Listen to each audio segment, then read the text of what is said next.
The second person I'd like to tell you about is Howard Kroll. I was pastoring in Newaygo, and he taught our adult Bible class on Sunday mornings, and he was a deep well of faith and wisdom. Howard was a member of the greatest generation, as so many of those I've served in my ministry have been, serving in World War II. And while visiting with him one day, I learned that he served on the burial detail on the beaches of Normandy just a few days after D-Day. And I tried to imagine that, and I couldn't. Burying body after body of the young men who came ashore.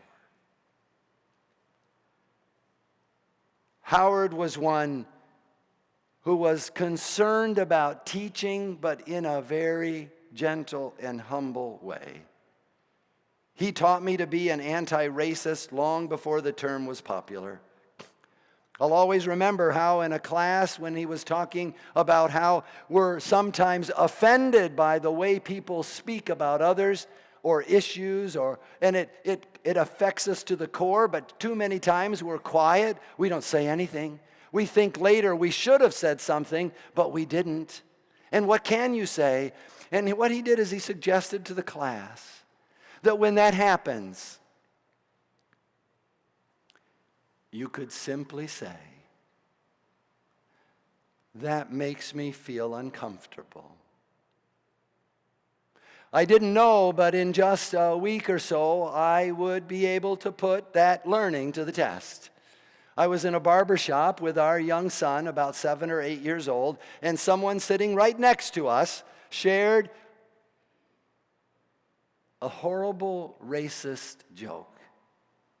And there was laughter around the barber shop. And when the laughter died down, I said, summoning up the courage that Howard gave me, "I'm uncomfortable with what you said." And boy, it was quieter still. But then, the silence was broken by the man who had shared the remark, and he leaned over to me and said, "I'm sorry."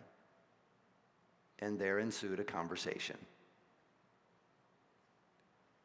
And I am grateful for being on that anti-racist journey.